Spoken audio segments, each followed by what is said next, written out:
This is John Walton, and you're listening to the Power Play Point podcast with the Blue Liner on point and Anna Knox. Here's Wilson, and on the right circle, he scores!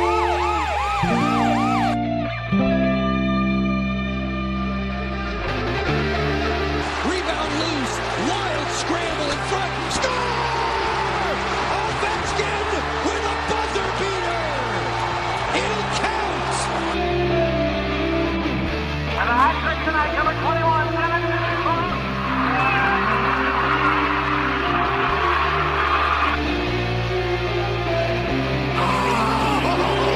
Spectacular! Braden Holtby! Hello, welcome once again to the Power Play Point podcast. This is your host, the Blue Liner on Point, talking to you live to tape from Glen Burnie, Maryland. And it's a snow-covered Sunday, February the 18th, 2024. It was a pretty good week for the Caps, and joining me to talk about same is my ever-popular, ever-wonderful, ever-beautiful partner, the one and only mermaid, live from Centerville, Virginia, Anna Knox. Yeah, so you say it was just an okay week for the Caps, but it was someone's birthday yesterday. Yeah. So let's go ahead and get down to that. Woohoo! Yeah. So yeah, day actually started out pretty well. Mrs. Blue Liner took me to the Dutch country Amish farmers market out in Laurel. Yum. And yeah, pretty good stuff there. Got me some plenty good stuff there. And if you think about it, that place is like the original Jersey Mike's. Okay. They churn the butter right in front of you. Oh, yeah. No. So anyway, so yeah, that's how it started. And then we had to get some groceries, get that stuff out of the way because of she's having surgery, and we need to make sure there's food and stuff in place, and all kinds of stuff in place for when that happens later this week. And then I got ambushed with a surprise multi-guest party at my ex-wife's house. No, I'm not going to explain that one. Complete with presents and cake and lots of pizza and enough to make Harry from Resident Alien choke. And a surprise Zoom meeting with C4 and Robbie and some old friends of mine from high school. And who knew all about this, was all prepared and started reading, fell asleep, and then my computer wouldn't start. It's cool. Yeah, you're fine. No, I get it. I totally get it. You're fine. I've done that kind of thing myself. So no, you're like I fine. said, this is what happens when I'm left alone. Like I am like, well, but I'm just gonna lay here for a second and read my book. And I was just out. I mean, oh my God. And then like I woke up like to a message from Robbie, like, hey, you joining Gil's call? I was like, are you fucking kidding me? Like I had one thing to do yesterday afternoon, and apparently I couldn't make that happen. So my apologies, not that you needed to see me on Zoom, but you knew I was thinking about you, and I hope you enjoy your gift card. I did, and thank you very much. Of course. There was that's okay. So what Anna's talking about is okay. I love to do DoorDash, and Anna sent me a very generous DoorDash gift card. I have a love-hate relationship with DoorDash, mostly love, but sometimes they don't get things right, and they don't do what I asked them to do. But I think it's a good service, and so I don't unfortunately I don't have, with what all I have to do, I don't have time to. And neither does Mrs. Blue Liner. We don't have a whole lot of time to go out and eat, so that saves us some time when especially when she's working closes and can't be home. So we do that at least once or twice a week. So thank you so much, Anna, for that. You are so welcome. Really, really appreciate that. That's going to help. And did you like my birthday text where it just happened to be a little me jumping out of a cake? Yeah. I thought you I would hit appreciate that. That's been an ongoing joke for now at 6 years. That one of these days I'm going to show up at somebody's birthday party and I will jump out of a cake. But apparently this year couldn't make it happen. I hit the link and I almost dropped my phone. And so we were actually on our way to the ambush surprise birthday party, and that's when I got the text from you, and I hit the link and I almost dropped my phone, and Jenny's like, what Anna sent me a gift card, and me trying to stay calm and it's all good. I'm glad to give something that you'll enjoy, and definitely I wasn't sure of Jenny's surgery date, but hopefully that'll ease some of the stress this week. Yeah, I appreciate that. That's for anyone who's interested. It's going to be this coming Tuesday, the 20th. So good thoughts from everybody, much appreciated. And just want to take this opportunity real quick for all those hockey fam and non-hockey fam. Thanks for the good wishes yesterday, all day yesterday, and continuing in today. Thank you so much for all of that, all the kind words. Especially Tom Gobble with the original post. Thank you, sir. Yeah, go Tom. He was like on it. Thank you, sir. So but not to waste too much time with that because, we don't have a whole lot of time today, and we got 3 games to cover. So let's just go ahead and jump right into that real quick. First game, Super Bowl Sunday, early in the afternoon. It was a good game against one of the number 1 teams, the top team in the West, the Vancouver Canucks. Hosted them in a matinee game, and it was against a top team. 2 was a matinee game, and 3 they were kind of discombobulated from not playing well. Although the game before 24 hours, that was the other thing. It was a back-to-back in a day game, but I thought they played fairly well in this one. They did pretty good, I thought. I didn't. I honestly, and I know we had joked about this with Robbie that there always seems to be like the matinee Super Bowl kind of jinx, and I kind of thought that's what this was going to be. But I was happy with what I saw. Yeah, I don't think they played badly. I didn't like. I'm sure nobody around here liked the way that it ended. No, God no.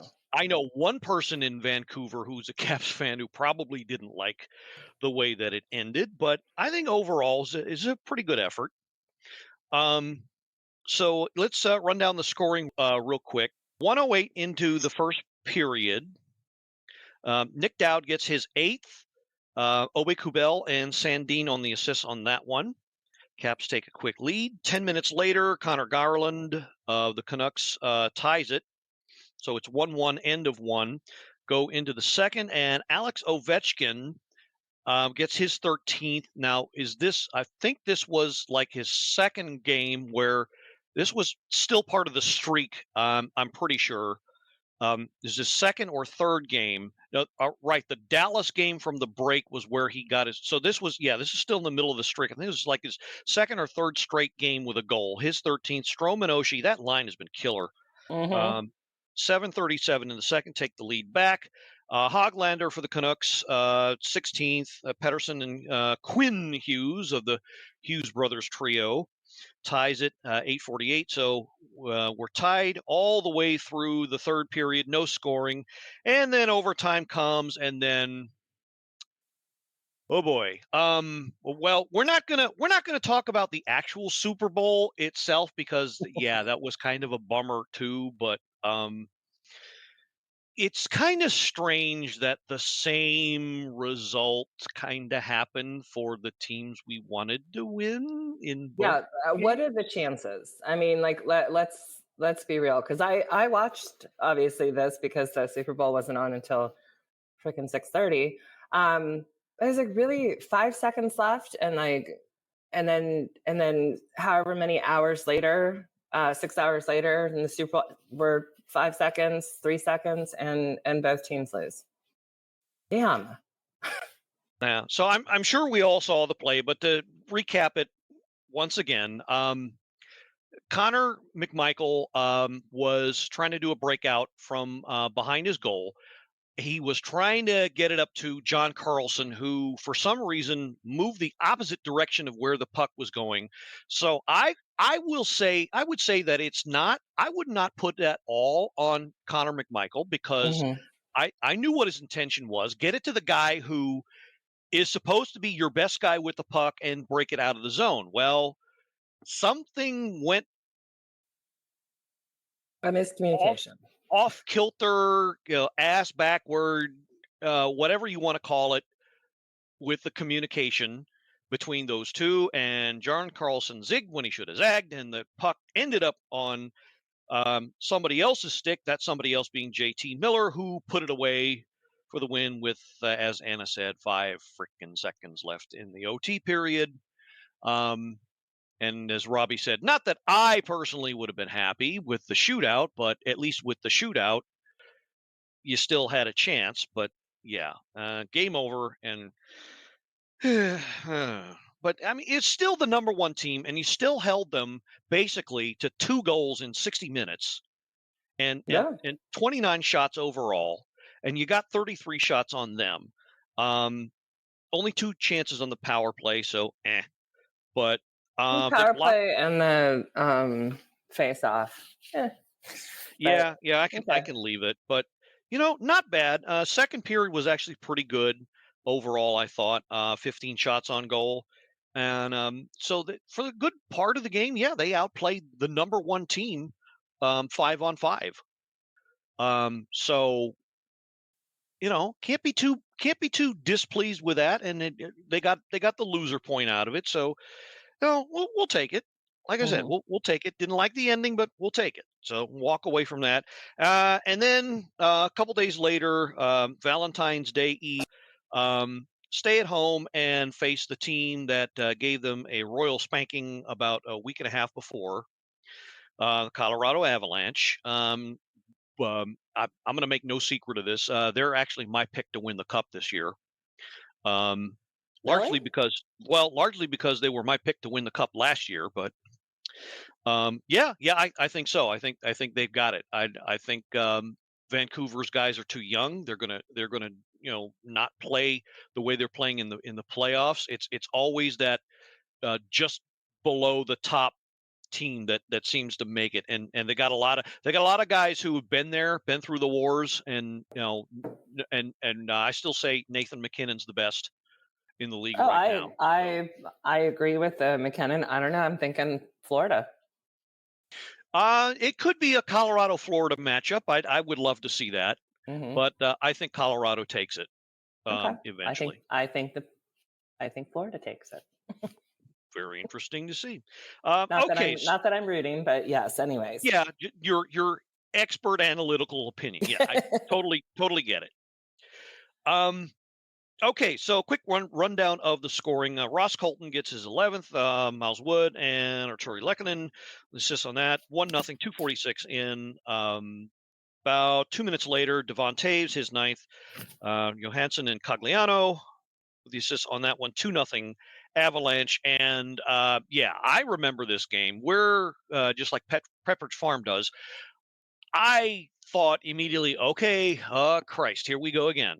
Well, not to be. I was pleasantly surprised, because 4.5 minutes later, Beck Malenstein gets his 5th. Faravari is 10th assist, and Nick Dowd on the assist on that one, pulls him within 1. And then 44 seconds later, at exactly 10 minutes into the period, Connor McMichael, his 8th, way to bounce back from the bad ending.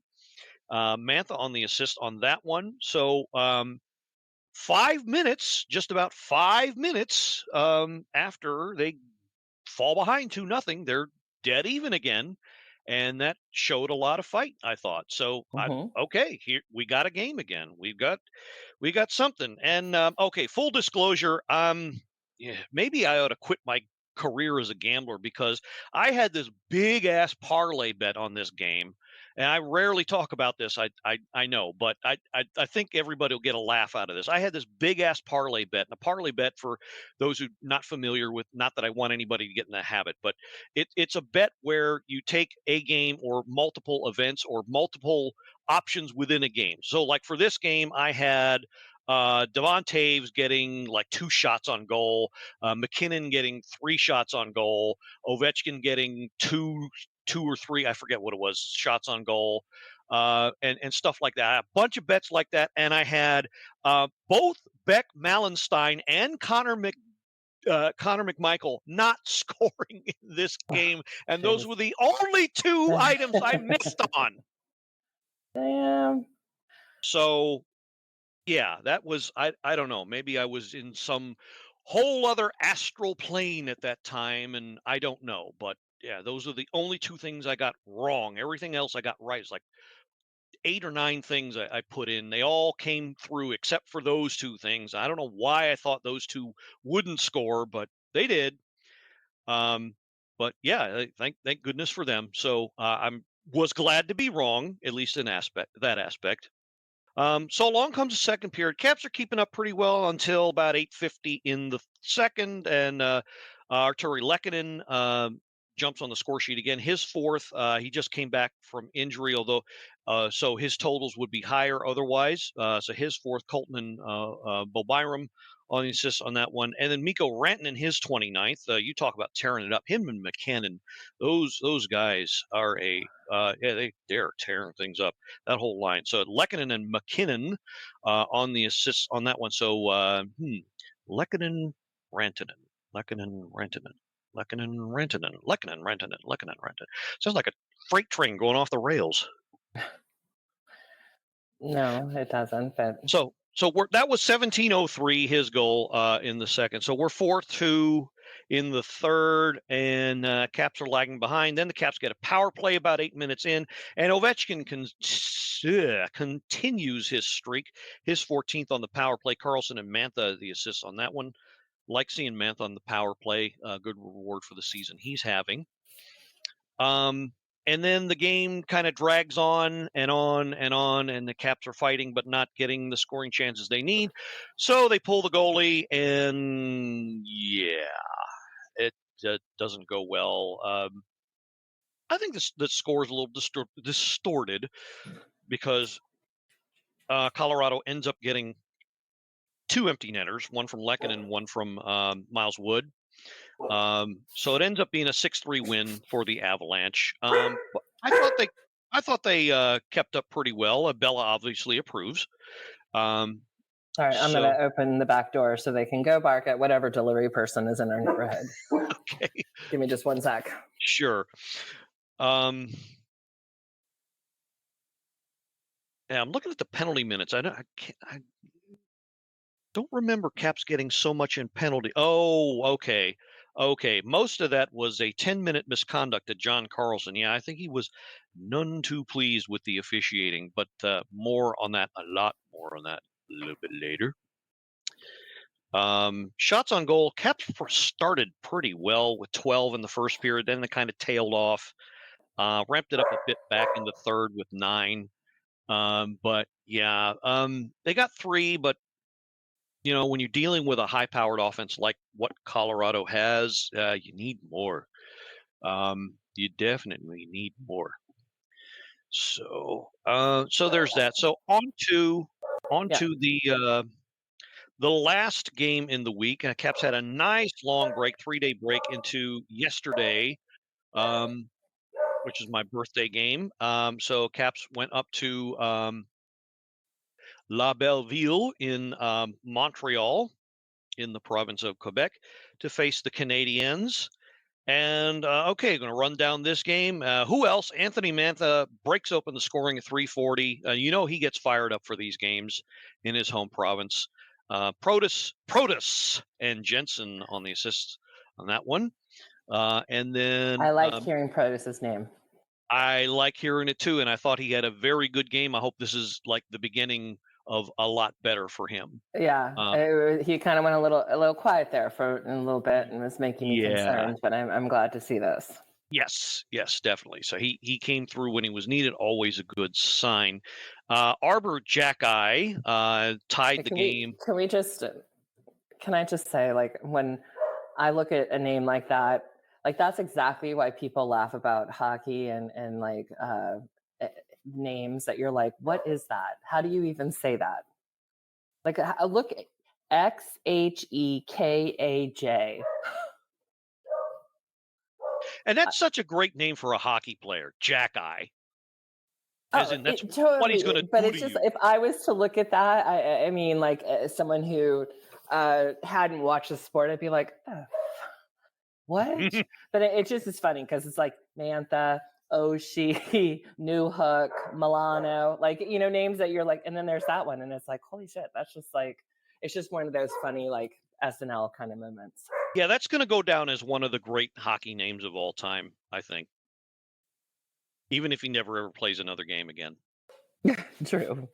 Okay, so Caps take the lead back 5 minutes later, and they go on a power play, which they should have had a power play earlier in the game, but we'll get to that in a second.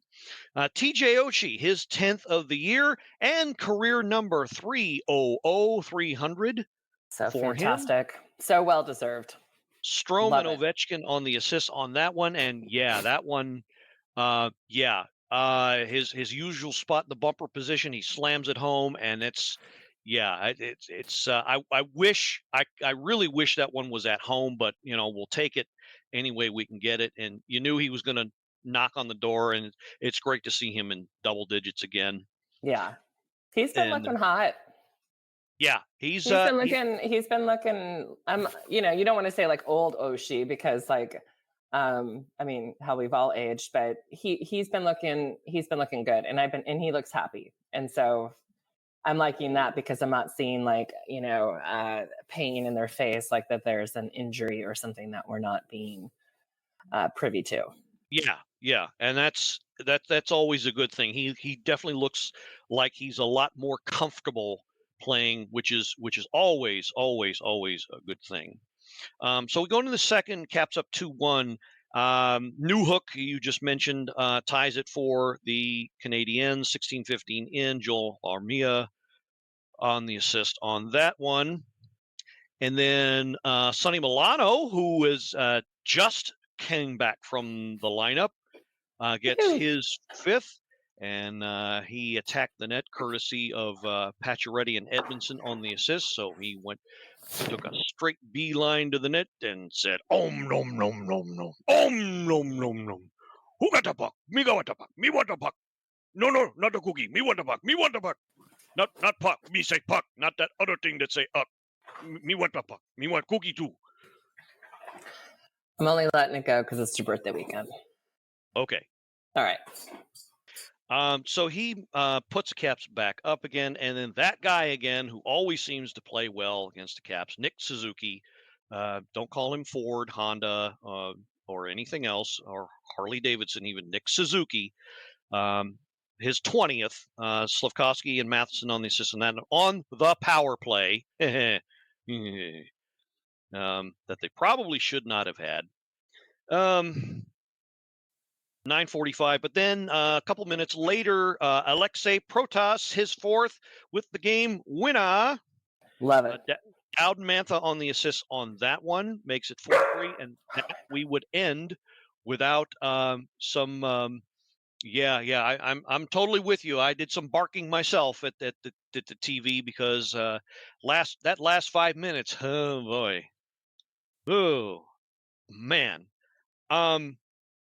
So what I'm talking about, what I've been leading up to is, well, I'll just say their names right now, and not out of pleasure, not the usual kind of say my name type of thing. The on-ice officials for this particular game, Francis Chiron and Carter Sandlak were the referees. A guy by the name of Bevan Mills and another guy, Derek Nansen, were the linesmen for this game, sanctioned by the National Hockey League. Okay, so the power play that the Caps should have had about 2-3 minutes in or so that I'm referring to is so there was a play behind the Canadiens' net. Dylan Strome got clipped up high by a high stick, by a Canadian's high stick. The officials huddled up and decided, oh no, he was hit with his own stick. Not true. He was Ridiculous. not hit with his own stick. He was hit by the offending player's stick. And no, that stick was not pushed by TJ Oshie. I don't care how many times you see the replay. I don't care what kind of spin or bend you want to put on it. TJ Oshie did not knock the guy's stick up and consequently hit Strome in the face.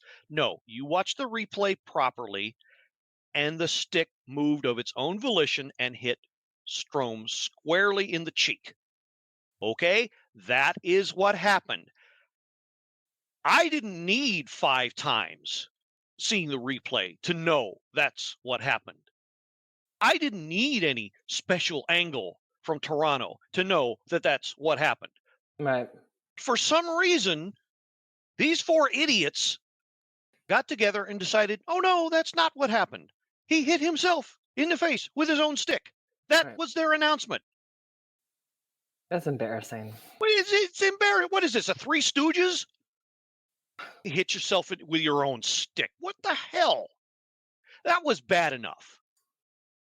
And then there was the slew of missed calls that I don't know if they were just, I'm sure they have like Starbucks or the equivalent in Canada.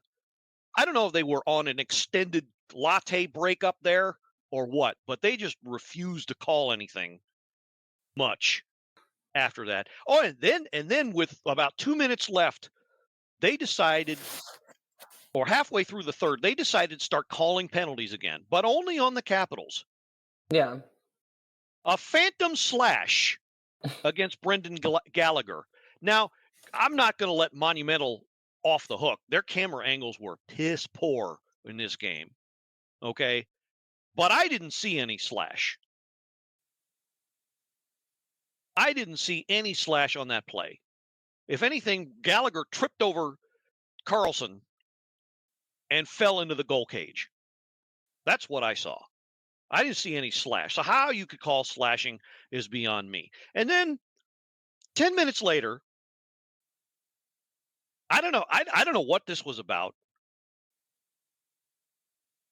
Tom Wilson gets a high sticking call? I can't. I didn't see. There wasn't. It didn't happen. I did not see Tom Wilson's stick raised above his waist in the replays that I saw. So how can you call that high sticking? They're stupid. Unreal. But not even that was the stupidest. Not even that. As crazy as that sounds, not even all of that put together was the absolute dog shit worst. Here's the worst. Okay. You remember I mentioned the guy, Bevan Mills? Yeah. Evidently he doesn't know jack-eye about the frickin' rules of the game. And by the way, if you have the NHL app, you can go to the front page of said app. You can go to the more, if you're in the app, you can go to the more section, and under the NHL section, there's a section that says rule book. You go to the rule book, you can hit the download button. And conveniently enough, there is the official rules as of 2023-24. And if you scroll down to the right page about icing, it says how that is to be handled. It tells you exactly how that's supposed to work. And there's a specific rule, 81.6, numerical strength. And I quote, if the puck was so shot by a player of a side below the numerical strength of the opposing team, play shall continue and the icing violation shall not be called. When a Yep. team is shorthanded, quote unquote, as a result of the penalty, and the penalty is about to expire, the decision is whether being an icing shall be determined, blah, blah, blah, blah, blah, blah, blah, blah. Okay. Final paragraph. When a team is, quote unquote, shorthanded by reason of a major penalty and they've neglected to ensure, blah, blah. Well, okay. So none of that applies. Sorry.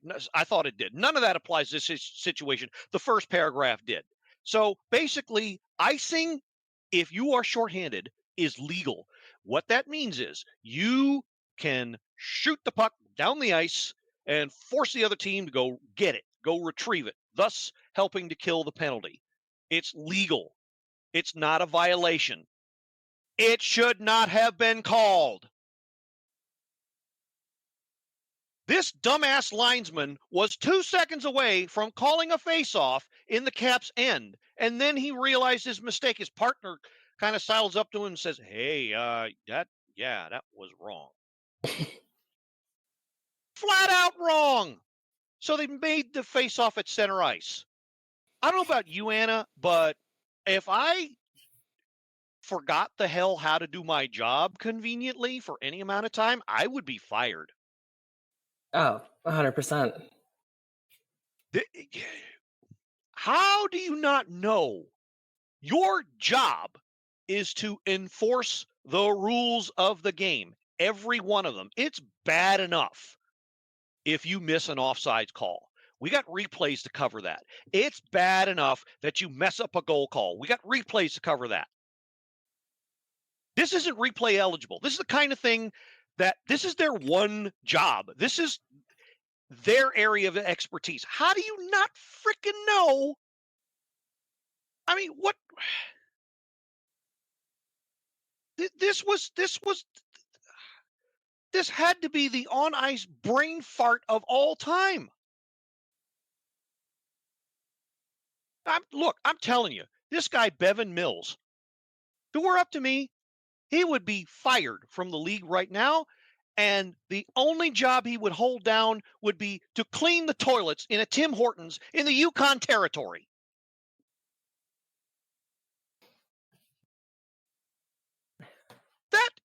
There is no excuse for that. Patrick Kirshner summed it up the best. He was like, he made a comment in the chat room. He said something like, if I were head of officiating, I'd be like to all four of them, yeah, see me in my office now. Yeah, exactly. Appalling. Yeah, perfect word for it. Appalling. Completely appalling. You are in charge of a game. You are partly in charge of a game that counts in league standings, that Right. people are putting money on. You had one job. That professionals are paid to play, one of which is you. You're Right. a professional. Your job is to make sure that game is covered properly. And you failed miserably at a critical moment. Well, I'm going to say their names again. All right. Carter Sandlack, Bevan Mills, Francis Sharon,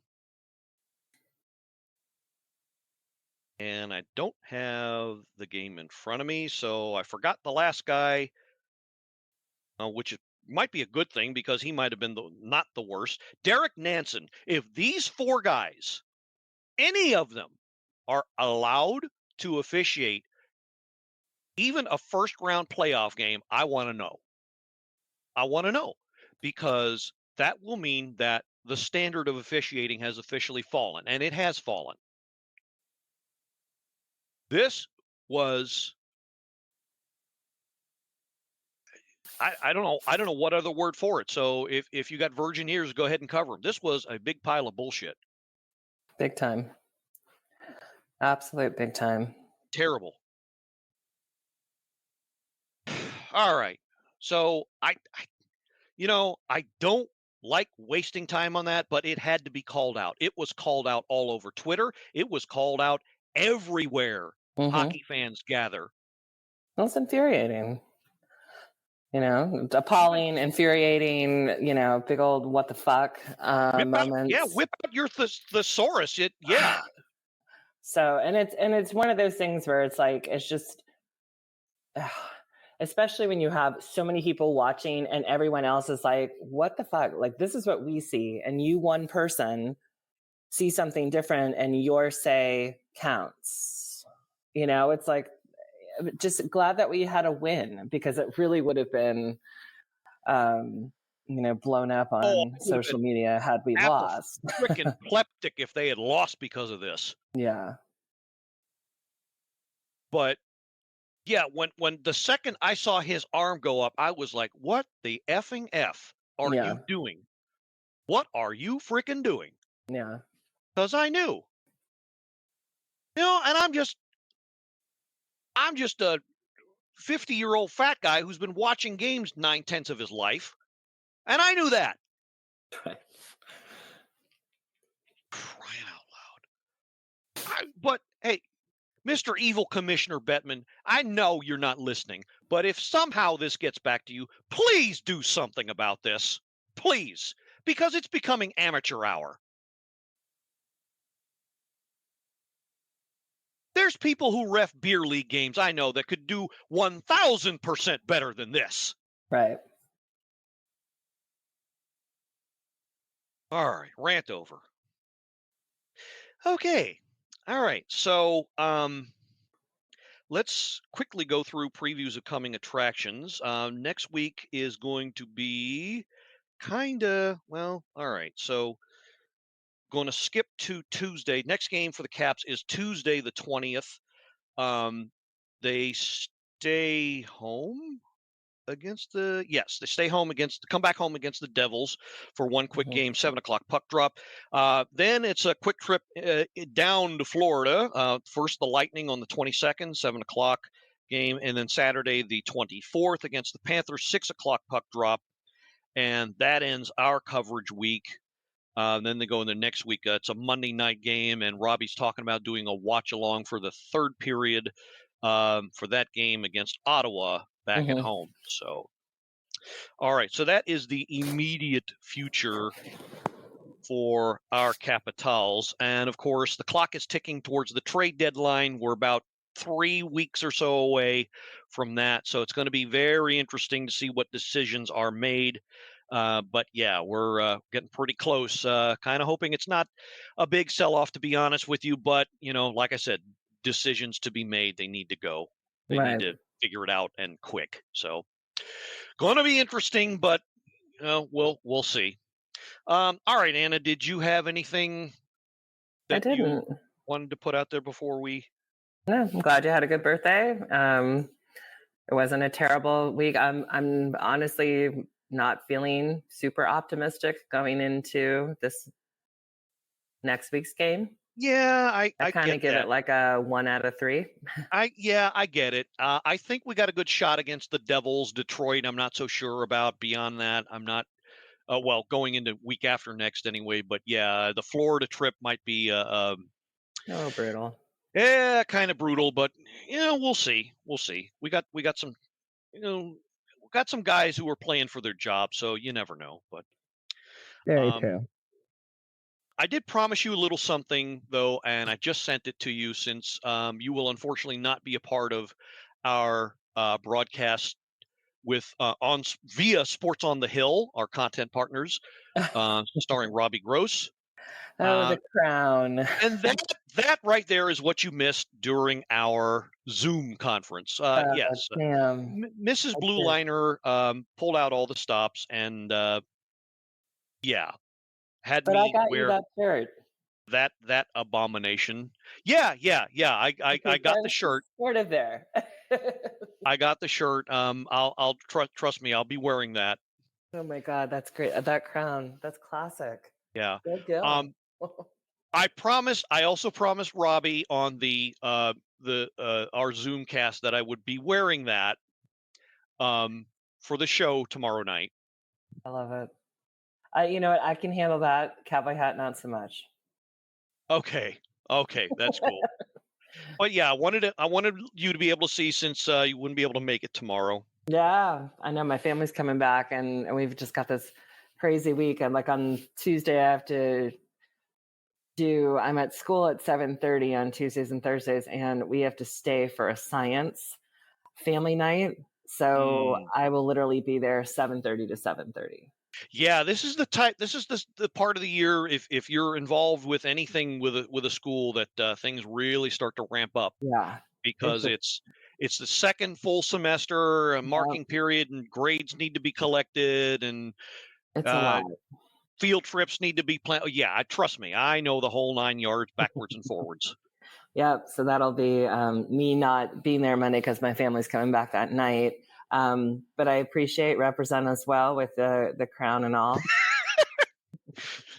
Yeah. No, As I'm you sorry, but do. I will not post it, and I'm swearing Anna to secrecy as well. So if you want to see me with this thing, you're gonna have to tune in Monday night at about 9 o'clock, Sports on the Hill podcast. It is worth it. So all right, so that'll do it for this episode number 248 for the Power Play Point podcast.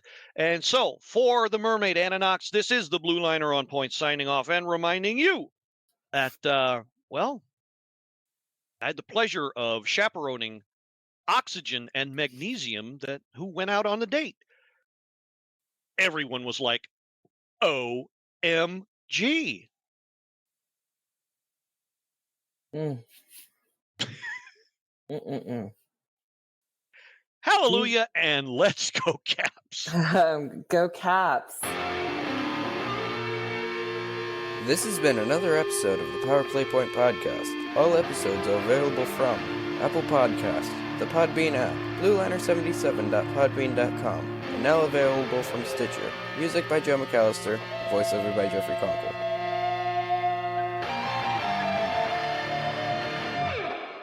Good morning, good afternoon, and good night, Power Play Point podcast.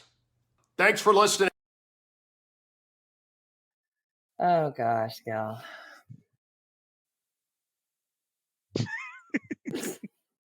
Do you think of these on your own? You have Sometimes. to. Yeah, that was that one. That was one. Okay.